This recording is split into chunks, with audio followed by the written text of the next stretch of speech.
네, 5월의 초추 은혜 단비가 내립니다. 그리고 함께 현장 예배에 와주신 교우들께 감사를 드립니다. 마스크 쓰셔서 서로를 잘 못 알아보실 텐데 그래도 이렇게 함께 한 자리에 앉아서 예배드리게 된 것에 대해서 감사드립니다. 이혜인 수녀님이 5월의 시에서 이렇게 얘기했습니다. 5월에 좋은 일들이 많이 있을 겁니다. 5월에 좋은 소식이 있을 겁니다. 그렇게 시를 쓰셨는데 5월에 성도 여러분들의 가정에 좋은 일들이 많이 있고 또 좋은 소식이 있으시기를 축복합니다. 어제 오늘 동영상 보셨죠? 우리 두빈날의 부서교회 사역자 또 선생님 그리고 학부모 자원봉사자들이 저렇게 아이들 어린이날 선물 큰 선물을 안겨주어서 한 100여 가정에 큰 기쁨을 나누셨습니다. 이 아이들이 그리스도의 좋은 제자로 잘 양육될 수 있도록 그렇게 기도해 주시기 바랍니다. 우리 잘 안 보이시고 멀리 떨어져 있지만 5월에 이혜인 수녀의 그 시로 인사하겠습니다. 5월에 좋은 일들이 있으시기 바랍니다. 손을 흔드시고 눈빛을 마주하시면서 좋은 소식이 있으시기 바랍니다. 오늘 하나님이 주신 가정 7번째 시간입니다. 다음 주까지 하나님 주신 가정에 대해서 말씀을 같이 나누겠습니다. 미국의 크리스천 포스트지가 4월 22일 날 영국의 그 스터디 파인즈 그룹에서 영국 가정 2,000 가정을 대상으로 한 설문조사를 발표를 했습니다. 이번 코로나19 바이러스로 인해서 80%의 가정이 코로나로 인해서 가족의 유대관계가 훨씬 더 좋아졌다고 응답을 했습니다. 같이 책도 읽고 또 보드게임도 하면서 가족의 유대관계가 좋아졌다고 대답을 했습니다. 미국에도 동일한 현상이 일어났어요. 미국도 200년 만에 코로나19로 인해서 3대가 집에 모였대요. 할아버지, 할머니, 부모 그리고 손주, 손녀 세대까지 3대가 가정에 모여서 가족의 유대감을 나누었다. 이것은 코로나가 우리에게 준 축복이라고 그랬습니다. 가정은 이제 올인원이 됐어요. 그동안에 소홀히 했던 가정이 우리의 모든 것이 됐습니다. 홈스쿨링, 학교 교육을 대신하게 되고 교회 예배를 대신해서 드리게 되고 또 그 아빠들은 재택근무, 직장을 대신해서 가정에서 모든 일이 이루어졌어요. 그래서 가정은 올인원이라고 그렇게 대답을 했습니다. 오늘 예수님이 십자가로 가시는 길에서 예수께서 여인들에게 너희 자녀를 위하여 울라고 말씀하셨습니다. 27절에 보시면 예수님의 그 십자가의 뒤를 따라가는 많은 무리가 있었습니다. 백성과 그를 위하여 가슴을 치며 슬피 우는 여자의 큰 무리가 예수님의 뒤를 따라갔어요. 예수님으로 인해서 슬피 우는 여인들을 향해서 예수님이 뭐라고 말씀하셨습니까? 28절에 예루살렘의 딸들아 나를 위하여 울지 말고. 울음의 대상, 통곡의 대상이 잘못됐다는 거예요. 나를 위하여 울지 말고 누구를 위해서 울어야 돼요? 너희와 너희 자녀들을 위해서 울라고 주님이 말씀하셨습니다. 왜 그렇습니까? 언젠가 예루살렘이 다 무너질 것이기 때문에 AD 70년에 로마의 티투스 장군에 의해서 예루살렘이 다 무너지고 불타버리고 성전이 다 폐허가 됐어요. 그때 가장 많은 희생자가 여인과 아이들이 가장 큰 희생자였어요. 그래서 29절에 주님이 이렇게 경고하셨습니다. 보라, 날이 이르면 사람이 말하기를 잉태하지 못하는 이와 해산하지 못한 배와 먹이지 못한 젖이 복이 있도다. 아이를 가진 그 어머니가 가장 큰 희생의 대상이었기 때문에 그래서 잉태 그리고 해산, 수유 그래서 너와 너의 자녀를 위하여 울라고 주님이 말씀하셨습니다. 너희 자녀를 위해서 울라는 건 뭐예요? 너희 자녀를 위해서 기도하라는 것. 마크 베터슨 목사님이 자녀의 삶에 기도의 울타리를 치라는 책에서 부모가 자녀에게 남길 수 있는 최고의 유산은 기도라고 그랬습니다. 부모가 자녀에게 줄 수 있는 최고의 선물, 기도라고 했습니다. 마크 베터스 목사는 부모의 기도가 가져오는 5가지 큰 하나님의 은혜에 대해서 설명을 합니다. 첫 번째 은혜는 부모가 자녀를 위해서 매일 기도할 때 이 기도야말로 자녀 교육의 최고의 해결책이 된다 그랬어요. 자녀들은 성장하면서 많은 문제를 겪습니다. 학교 문제, 친구 문제, 신앙의 문제, 많은 문제를 겪습니다. 그때 부모가 자녀를 위해서 할 수 있는 최선의 방법은 기도하는 거라고 했어요. 우리가 기도하면 하나님이 그 아이를 해결해 주시고 그 아이는 그 문제에서 오히려 더 성숙한 길을 찾을 수가 있게 됩니다.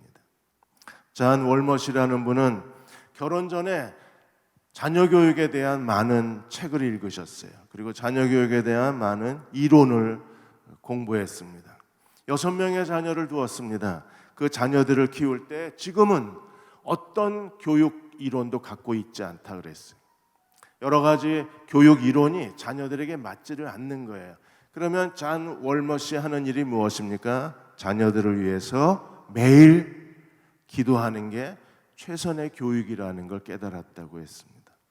두 번째, 왜 우리가 자녀를 위해서 기도해야 합니까? 자녀 교육에 있어서 부모가 실패합니다. 실수합니다. 저도 자녀 교육에 실패한 사람 중에 한 사람입니다. 그러나 부모의 실패와 실수에도 불구하고 우리가 할 수 있는 최선의 일이 있어요. 그것은 자녀를 위해서 기도하는 일입니다. 저도 기도를 많이 못했습니다. 교회를 위해서 기도하고 교인들과 병자들을 위해서 기도하고 또 여러 가지 한국교회를 위해서 기도하는데 돌아보니까 자녀들을 위해서 제가 충분히 기도를 못했습니다. 그래서 이제라도 자녀를 위해서 기도하려고 합니다. 부모가 왜 자녀를 위해서 기도해야 합니까? 자녀의 운명, 자녀의 미래를 결정하는 가장 결정적인 조건이 부모의 기도이기 때문입니다. 세 번째로 부모가 기도할 때 하나님께서 자녀들을 구원하고 그리스도를 따르게 만들어줍니다. 사랑하는 아들, 딸들이 예수 그리스도의 제자가 되어서 주님을 따르게 만드는 가장 결정적인 것은 부모의 설득이 아니라 부모의 기도라고 했습니다. 어느 가정의 딸이 빗나갔습니다. 그래서 남자친구하고 같이 동거를 시작을 했어요. 엄마는 충격을 받았습니다. 그리고 이 일을 어떻게 해결해야 될지 몰랐습니다. 여러분 같으면 어떻게 해결을 하시겠습니까? 그래서 같은 뜻을 함께 할 수 있는 다른 부모하고 기도 모임을 만들었어요. 그리고 딸을 위해서 기도하기를 시작을 했습니다. 딸을 위해서 기도하는 것은 영적 전쟁과도 같았습니다. 그러나 계속 믿음으로 기도했을 때 한 달 뒤에 교회를 떠났던 딸이 예배에 출석하기를 시작을 했어요. 그리고 얼마 지나지 않아서 동거하던 남자친구 아파트에서 자기가 제 발로 걸어 나왔어요. 그리고 마침내 은혜를 받고 예수 그리스도 앞에 무릎을 꿇었습니다. 그리스도께 자기 생애를 헌신했어요. 그리고 여름방학 때 선교단체와 함께 나아가서 선교지에서 하나님을 위해서 헌신적으로 봉사하는 모습을 보았습니다. 이 딸을 변화시킨 건 기도였습니다. 하나님이 그 딸을 변화시켰어요. 그러므로 우리들의 자녀들이 그리스도를 따르게 만드는 가장 결정적인 것은 부모의 기도입니다. 네 번째로 부모가 왜 자녀를 위해서 기도해야 되나요? 부모의 기도가 자녀들의 기도할 때 그 기도가 축복의 씨앗이 된다 그랬어요. 씨앗이 자라면 언젠가 자녀들의 삶에 열매를 맺게 돼요. 그 열매는 그 자녀들이 하나님께 영광이 되고 찬송의 제물이 되게 만듭니다. 그러므로 부모는 자녀들을 위해서 지속적으로 마치 이스라엘 백성이 여리고를 돌았던 것처럼 쉬지 않고 기도해야 할 기도의 책임이 있습니다. 웨인이라는 그 분의 할머니가 계셨는데 이 할머니는 12명의 자녀를 두셨습니다. 12명의 자녀와 손주들을 위해서 하루에 3번씩 기도를 하셨어요. 다니엘이 하루 3번 기도하듯이 사도들이 하루 3번 기도한 것처럼, 유대인들이 하루 3번 기도한 것처럼 3번씩 기도했습니다. 그렇게 기도한 이유는 나는 죽어도 기도는 남는다는 확신 때문에 기도하셨어요. 그 할머니가 돌아가셨을 때 큰아들이 77살입니다. 그러면 이 큰아들을 위해서 77년을 기도하신 거예요. 77년 하루 3번 이 큰아들을 위해서, 큰아들을 예를 드는 겁니다. 큰아들만 보면 이 할머니가 이 큰아들을 위해서 84,315번을 기도한 거예요. 77년 하루 3번. 아들을 위해서 84,315번 기도. 이 아들이 변하지 않고 버틸 수 있을까요? 하나님의 축복의 사람이 되지 않고 방황하며 살 수 있을까요? 어머니가 84,315번을 기도했는데 하나님을 위해서 아무것도 하지 않고 살 수 있을까요? 그러므로 부모는 자녀를 위해서 쉬지 않고 기도해야만 합니다. 마지막으로 왜 우리가 기도해야 되나요? 마크 페터스는 자녀를 위한 기도가 바로 영적 전쟁의 강력한 무기가 된다고 했습니다. 자녀들은 세상의 죄와 악에 노출이 되어 있어요. 그들 자신의 무능에 그들은 벗어나지 못합니다. 그 무능에서 건져내고 이 삶의 굴레에서 벗어나게 하는 것이 바로 부모의 기도라고 했습니다. 에베소 6장 18절에 모든 기도와 간구를 하되 항상 성령 안에서 기도하고 이를 위하여 깨어 구하기를 항상 힘쓰고 여러 성도들을 위하여 구하라 그랬어요. 부모는 자녀들의 그 연약함을 끌어안고 기도해야 합니다. 기도야말로 영적 전쟁의 강력한 무기이기 때문에 그렇습니다. 크레이그 존슨이라는 분은 3명의 자녀를 두었습니다. 그 3명의 자녀 중에 막내 아이가 자폐증입니다. 이 아이를 교육하는 것은 부모에게 정말 뼈를 말리는 고통의 시간이었어요. 그래서 이 부모는 크레이그 존슨은 아이를 위해서 성경에서 30개의 약속의 말씀을 찾아냈습니다. 그리고 그 30개의 약속의 말씀을 붙들고 기도했어요. 그리고 그 아들에게 30개의 약속의 말씀을 암송시켰습니다. 그리고 하나씩 하나씩 기도로 해결해 나아갔어요. 아직까지 혼자 화장실도 못 갑니다. 그리고 8살 때 하나의 기도, 혼자 화장실에 가도록 하나님 도우소서. 부부가 같이 기도를 했습니다. 하나님께서 그 기도에 응답해 주셔서 8살에 이 아이가 혼자 화장실에 가게 되었어요. 그리고 아이가 계속 고도 비만입니다. 과체중입니다. 그래서 채소를 먹어야 되는데 이 아이가 채소를 먹지 않아요.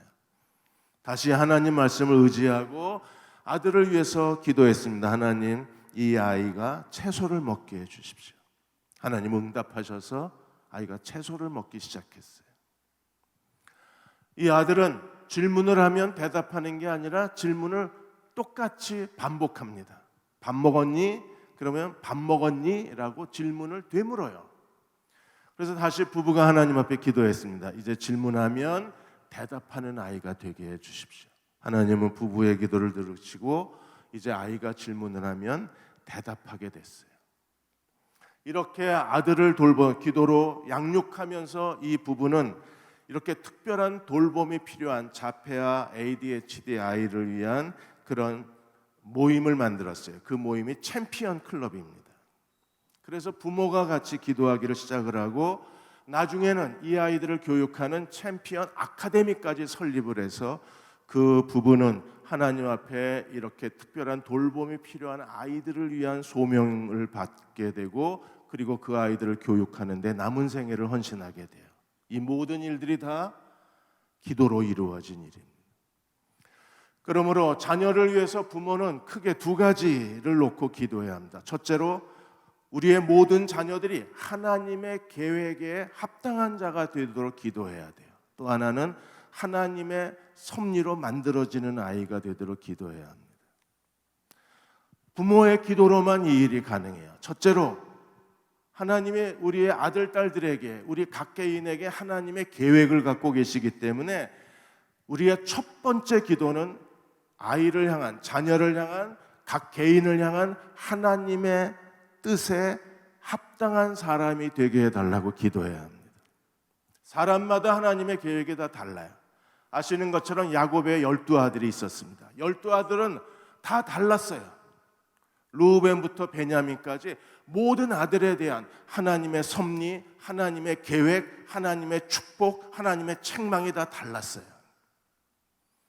그래서 야곱의 그 12아들에 대한 축복의 기도가 다르고 모세의 12지파에 대한 축복의 기도가 다 달랐어요. 기도의 울타리를 쳐야 하는데 어떤 울타리를 쳐야 합니까? 자녀들에 대한 하나님의 뜻이 분명하게 서도록 우리가 전심으로 기도하고 기도의 울타리를 쳐줘야 돼요. 세 가지를 잘해야 합니다. 첫째로 하나님의 뜻을 발견해 줘야 돼요. 그냥 공부 잘하는 아이가 되라는 게 아니에요. 좋은 직장을 다니는 아이가 되라는 게 아닙니다. 이 아이를 향한 하나님의 계획이 무엇인가를 알고 그 계획에 이 아이가 하나님이 정해주신 그 길을 걸어가도록 부모가 기도해야 합니다. 아시는 것처럼 이삭은 아이를 낳지 못했어요. 그래서 기도로 하나님이 주신 아이가 에서와 야곱입니다. 그리고 이 에서와 야곱에 대한 하나님의 뜻을 찾아낸 게 어머니의 기도예요. 창세기 25장 21절에서 이삭이 아내가 잉태하지 못한 것을 보고 기도합니다. 이삭이 그의 아내가 임신하지 못함으로 그를 위하여 여호와께 간구하며 여호와께서 그의 간구를 들으셨으므로 그의 아내 리브가가 임신했더니. 에서와 야곱은요 기도로 얻은 아들입니다. 하나님이 기도로 잉태케 한 아들이었어요. 쌍둥이입니다. 그런데 22절에 이 아이들이 뱃속에서 어떤 일을 벌였어요? 그 아이들이 태 속에서 서로 싸우는지라. 그가 이르되 이럴 경우에 내가 어찌할꼬 하고 가서 여호와께 묻자오되. 이게 리브가가 지혜로운 여자예요. 두 아이가 뱃속에서 싸우자 리브가가 어떻게 했습니까? 여호와께 여짜오되. 아마도 싸워도 심각하게 싸운 듯합니다. 그러자 뱃속에 그냥 정상적 태동이 아니라 너무 심각하게 이 두 아이가 다투는 것을 느끼고 리브가가 하나님 앞에 여호와께 여짜오되. 그러자 하나님이 23절에 두 아들에 대한 하나님의 뜻을 보여주셨어요. 23절에 여호와께서 그에게 이르시되 두 국민이 내 태중에 있구나. 두 민족이 내 복중에서부터 나누이리라. 이 족속이 저 족속보다 강하겠고 큰 자가 어린 자를 섬기리라. 이미 어머니 뱃속에서 두 아들의 운명은 갈라진 거예요. 두 아들은 두 민족이었습니다. 그리고 이미 큰 자가 큰 자가 작은 자를 섬기리라. 에서의 운명이 결정이 되고 야곱의 운명이 결정이 된 겁니다. 우리도 하나님 앞에 기도하면 하나님께서 우리 아들, 딸들에 대한 하나님의 뜻을 보여주실 것입니다. 그리고 손자와 손자, 외손자, 외손주에 대한 하나님의 뜻을 분명하게 보여주실 겁니다. 이 일을 위해서 우리가 기도해야 합니다.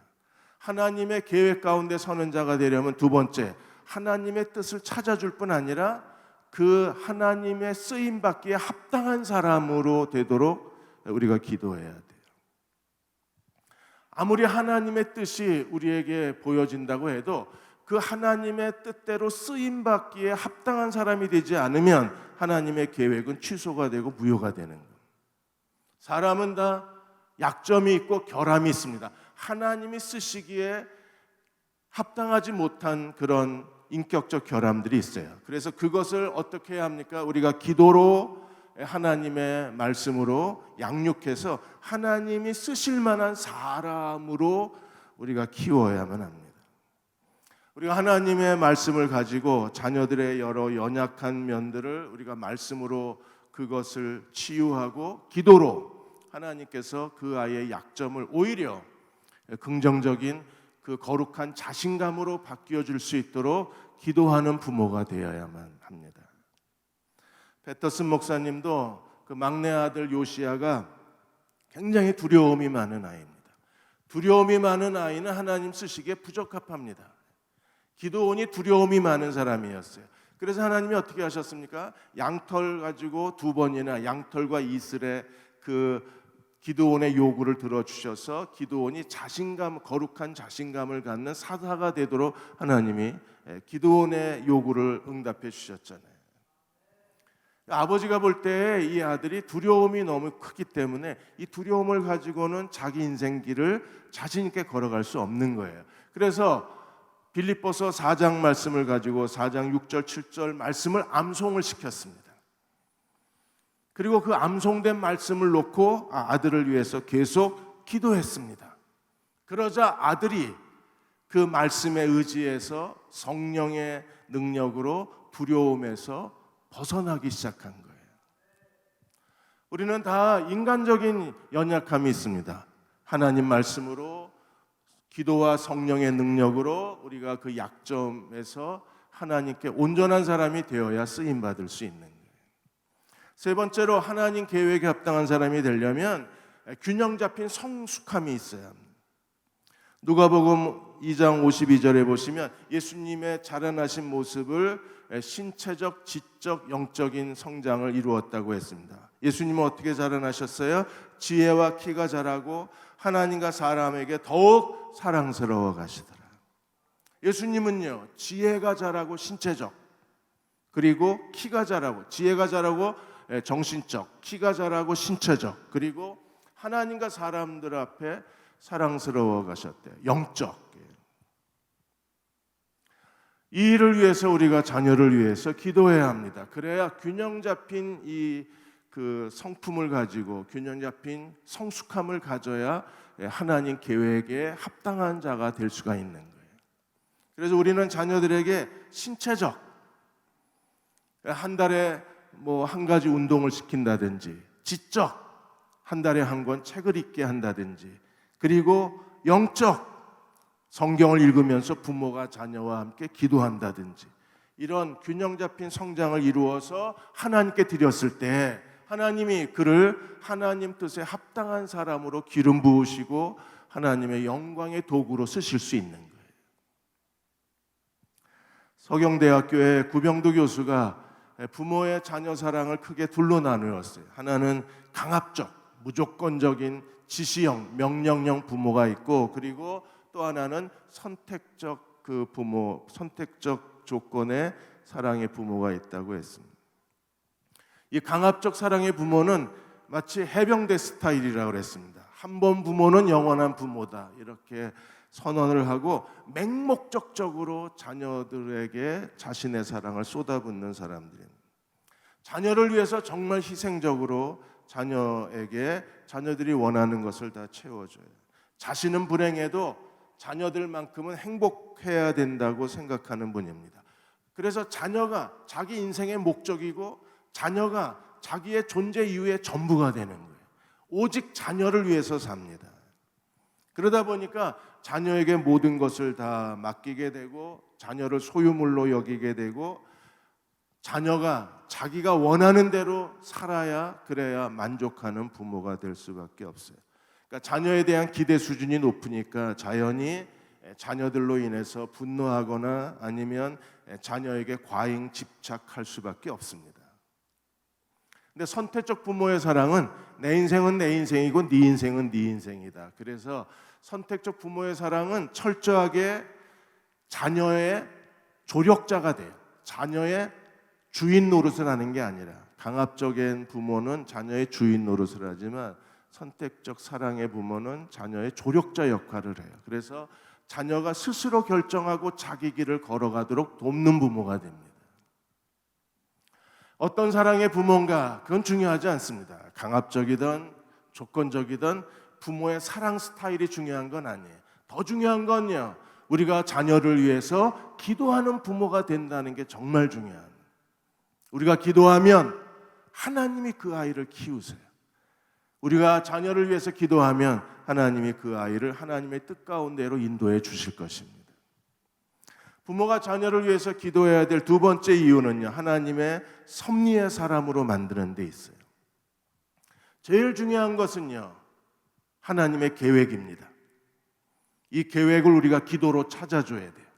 단순히 하나님의 뜻만 찾아주는 게 아니라 하나님의 뜻대로 살 수 있는 성숙한 사람으로 하나님이 키우시도록 우리가 기도해야 돼요. 두 번째는 하나님의 섭리를 위해서 기도해 줘야 돼요. 이 모든 하나님의 은혜는 기도로만 이루어질 수 있어요. 바울이 고백하기를 나의 나된 것은 하나님의 은혜로 되었다 그랬어요. 하나님의 은혜가 사람을 만듭니다. 하나님의 섭리가 사람을 만듭니다. 근데 누가 이 하나님의 은혜를 받을 수 있어요? 기도하는 사람들. 구약 시대의 이스라엘 백성들은 하나님이 낮에는 구름 기둥으로 밤에는 불 기둥으로 하나님의 언약궤를 따라서 그들이 광야를 지나 가나안으로 들어갔어요. 그럼 오늘 새 언약 시대에 우리는요, 부모의 기도를 따라서 자녀들이 하나님의 인도하심을 받게 되는 거예요. 부모의 기도를 따라서 하나님이 은혜로 자녀들의 인생을 만드시게 됩니다. 하나님의 섭리도 크게 세 가지 모습을 하고 있어요. 그 첫째가 하나님의 훈련입니다. 하나님은 우리에게 어려움을 주시고 시련을 주셔서 우리로 하여금 하나님 앞에 거룩하게 만들어 주시고, 그리고 믿음을 훈련하시는 거예요. 근데 부모가 지나치게 과잉 보호하게 되면, 부모가 다 해주게 되면 하나님이 성령께서 그 사람을 훈련시킬 기회를 잃어버리게 되는 거예요. 그러므로 부모는 지혜로워야 합니다. 기도하는 부모가 지혜롭습니다. 어디까지 도와야 하고 어디서 부모가 빠져야 되는가를 알아요. 이런 지혜는 누가 얻을 수 있습니까? 기도하는 부모만이 성령의 도우심을 통해서 이 일을 할 수 있는 거예요. 언제 자녀를 도와야 되고 언제 멈춰야 되는가를 아는 거예요. 패터슨 목사님도 그 딸이 썸머가 이제 아프리카에 그 선교 여행을 떠나게 됐어요. 잠비아의 선교 여행을 떠나게 됐는데 그 선교 비용이 300만 원입니다. 근데 대부분 미국 교회 다니는 아이들은 이런 선교비를 다 자기가 아르바이트해서 모아요. 아르바이트하거나 아니면 단기 일자리를 통해서 절대로 교회 지원을 받지 않습니다. 전부 자비량해서 자기 돈으로 가요. 왜? 하나님의 선교이기 때문에 자기가 스스로 준비해서 가야 된다고 하는 확실한 신앙이 그들에게 있어요. 근데 썸머가 계속 알바를 해서 이 잠비아 선교에 대한 비용을 마련했는데 230만 원밖에는 마련을 못한 거예요. 70만 원이 모자라요. 이제 그 돈을 내고 가야 되는데 순간 아버지가 70만 원을 도와줄까 하는 생각이 들었어요. 그래서 70만 원을 도와주려고 했는데 성령께서 막으셨어요. 도와주지 말라고. 그제서야 깨달았습니다. 딸이 이 일을 통해서 하나님께 기도하는 법을 배우고, 기도했을 때 하나님께서 은혜로 이것을 채워준다는 것을 믿음을 경험하게 하시는 과정이라는 걸 깨달아요. 그래서 아버지가 도와주려고 하다 안타까우니까 도와주려고 하다가 중지했어요. 그러자 딸이 기도하기 시작했습니다. 그리고 하나님은 놀라운 방법으로 누군가의 후원으로 이 70만 원을 채우고, 그리고 하나님이 나를 도우셨다는 기쁨의 간증을 하고 300만 원을 가지고 잠비아 선교를 떠납니다. 딸은요, 70만 원보다 더 중요한 기도하고 하나님을 의지하면 하나님이 도우신다는 믿음의 교훈을 받은 거예요.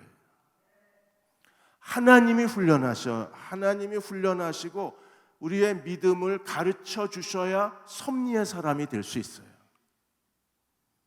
부모가 절대로 하나님의 자녀들에게 영적 교훈을 가르치려고 했을 때 부모의 과잉 보호가 자녀들의 하나님의 훈련을 방해하지 않도록 스스로 조심해야 합니다. 이런 지혜를 얻으려면 우리가 기도하는 부모가 되어야만 합니다. 두 번째로, 자녀들은 항상 마귀의 표적에 노출이 되어져 있어요. 사단의 가장 지배한 공격은 자녀들에게 집중되어져 있습니다. 왜냐하면 자녀들을 넘어뜨리면 그 세대가 넘어질 뿐 아니라 이전 세대, 다음 세대가 다 무너지기 때문에, 그래서 자녀들에 대해서 집중적으로 공격을 합니다. 어떻게 해야 합니까? 기도로만 이 악한 세력에서 우리가 자녀들을 보호할 수 있어요. 마가복음 9장 29절에 예수께서 이렇게 말씀하셨습니다. 새번역에 보시면 예수께서 그들에게 대답하셨다. 이런 부류, 악한 부류, 사단의 역사, 이런 부류는 기도로 내쫓지 않고는 어떤 수로도 내쫓을 수 없다 그랬어요. 사단의 모든 음모, 사단의 공격, 사단의 계략은요, 기도로만 쫓아낼 수 있지 어떤 걸로도 쫓아낼 수가 없어요. 그래서 기도해야 합니다. 우리 자녀들이 살아가야 될 시대는 정말 어려운 시대입니다. 지금은 우리가 동성 결혼 합법화를 어쨌든 기성세대가 저지하고 있지만, 그러나 동성 결혼 합법화가 이제 더 이상 우리가 막을 수가 없어요. 점차 이게 2015년도입니다. 점차 동성 결혼 합법화하는 나라들이 증가되고 있습니다.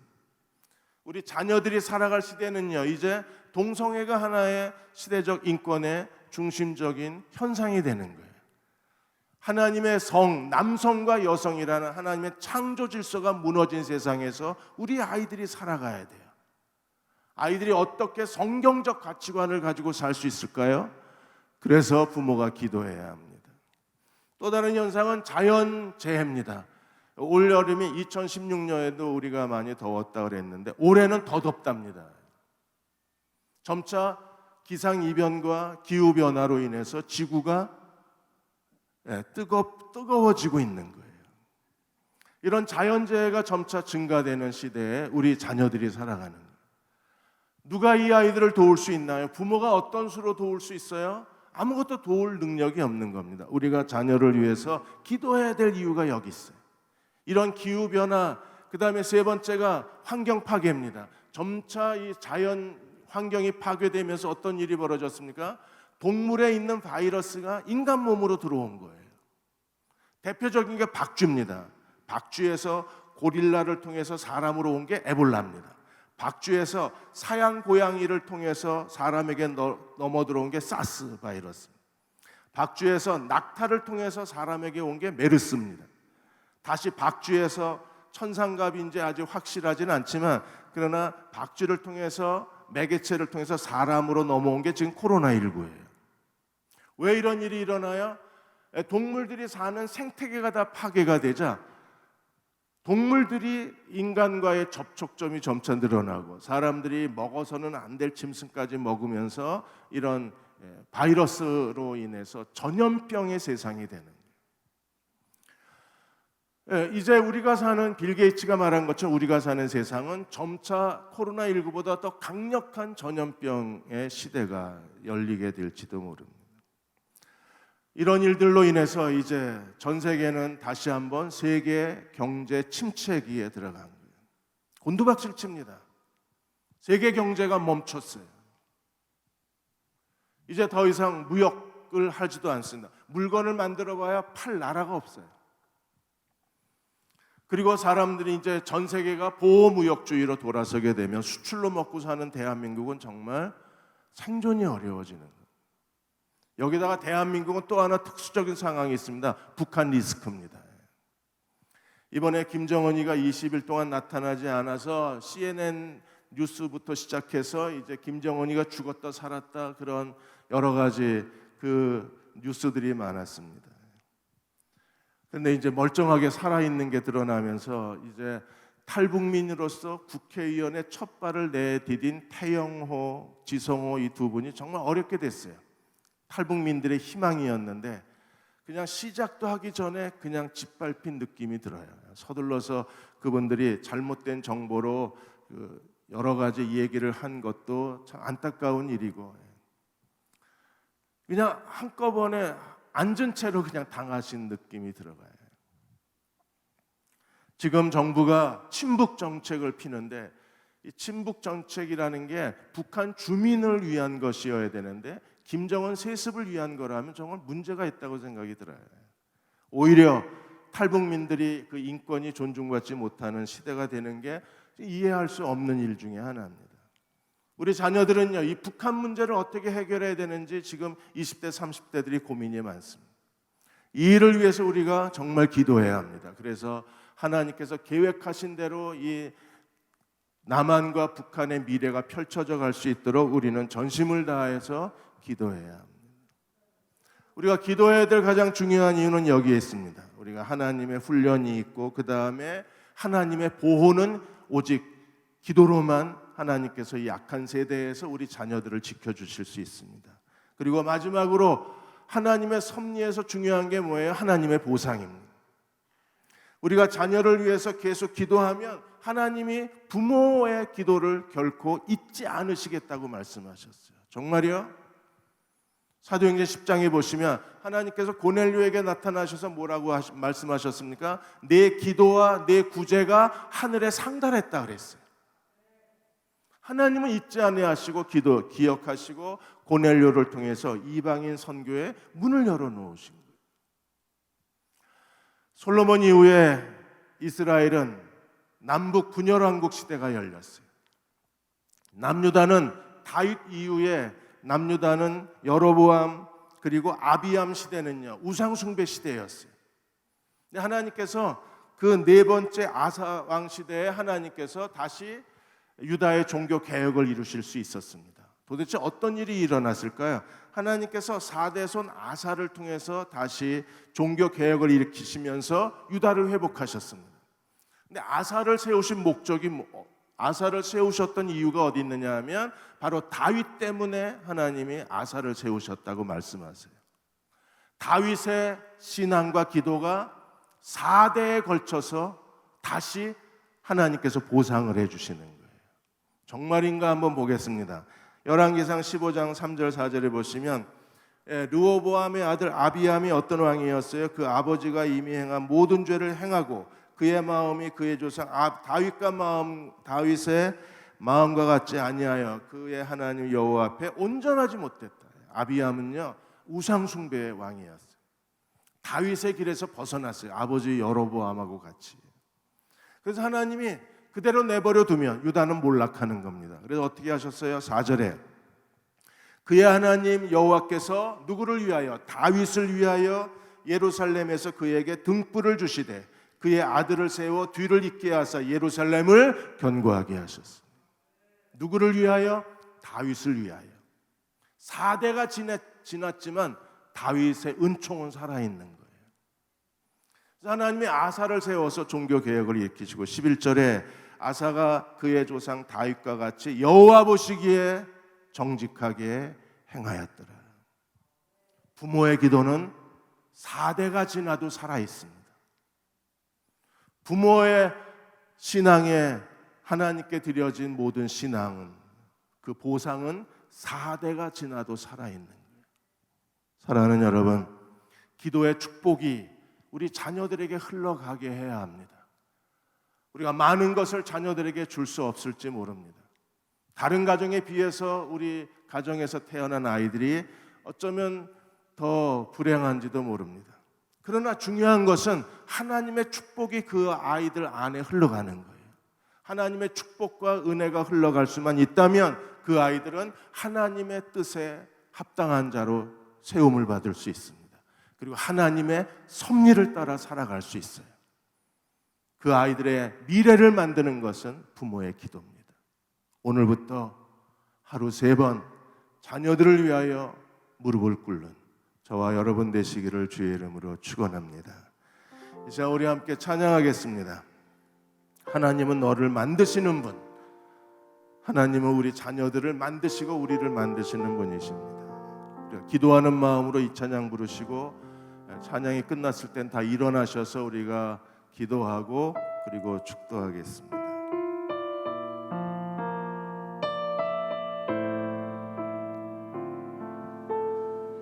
으로 예배드리시는 분들께서는 자녀들과 함께 예배드리시는 분들께서는 자녀들의 손을 잡아주시고 혹은 안아주시면서 함께 기도하는 마음으로 찬양하겠습니다.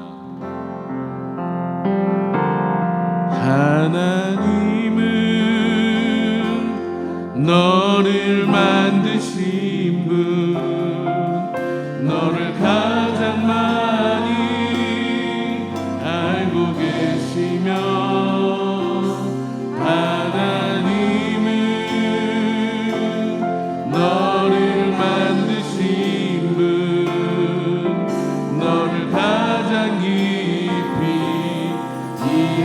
하신단다. 하나님은 너를 지키시는 분, 너를 절대 포기하지 않으며, 하나님은 너를 지키시는 분, 너를 쉬지 않고 지켜보신단다. 그의 생각 셀 수 없고, 그의 잠이 무궁하며, 그의 성실 날마다 새롭고, 그의 사랑 끝이 없다. 하나님은 너를 원하시는 분, 너를 원하시는 분, 이 세상 그 무엇 그 누구보다 하나님은 너를 원하시는 분, 너와 같이 있고 싶어 하신다. 하나님은 너를 인도하는 분, 광야에서도 폭풍 중에도 하나님은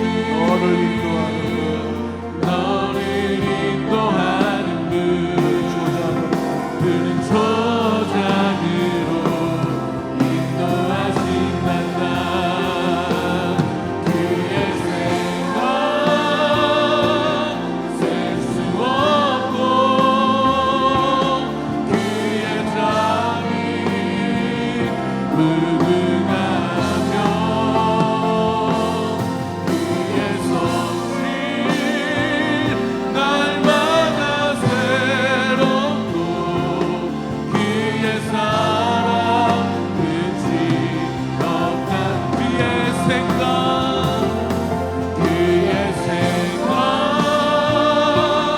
셀 수 없고, 그의 잠이 무궁하며, 그의 성실 날마다 새롭고, 그의 사랑 끝이 없단다. 다 일어나셔서 우리 기도하겠습니다. 우리가 자녀를 위해서 기도하지 못한 죄를 회개하고 오늘 결단하십시다. 하나님, 오늘부터 자녀를 위하여 기도하기를 쉬는 죄를 범하지 않겠습니다. 하나님이 키우셔야 합니다. 하나님은 너를 만드시는 분이십니다. 너를 가장 많이 알고 계신 분이십니다. 너를 가장 깊이 이해하시는 분이십니다. 너를 지키시는 분이십니다. 절대 포기하지 않으시는 분이십니다. 우리를 향한 그분의 생각은 셀 수가 없습니다. 그분의 자비는 무궁합니다. 그분의 사랑은 끝이 없습니다. 하나님, 이 하나님께 우리 자녀들을 맡깁니다. 손자 세대를 맡깁니다. 그 다음 세대를 맡깁니다. 하나님, 우리 가정이 기도의 축복이 계속 후손들에게 흐르는 가정이 되게 하여 주옵소서. 기도가 살아있는 가정이 되게 하여 주옵소서. 기도의 손이 내려오지 않는 가정이 되게 하여 주옵소서. 이 시간 우리 같이 함께 통성으로 기도하겠습니다. 아버지 하나님,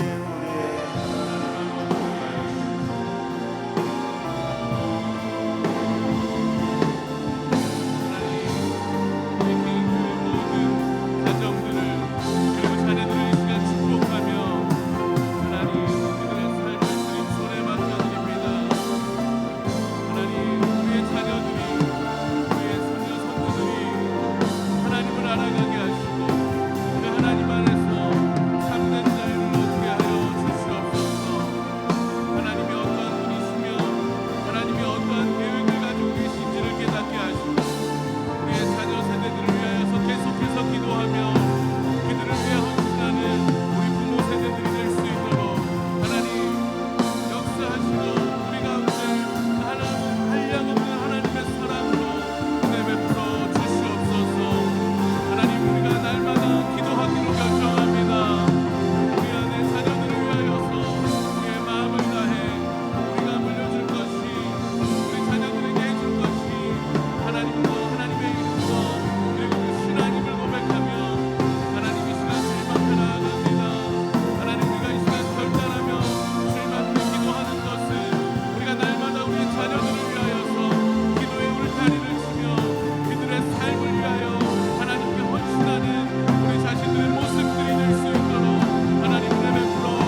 아버지,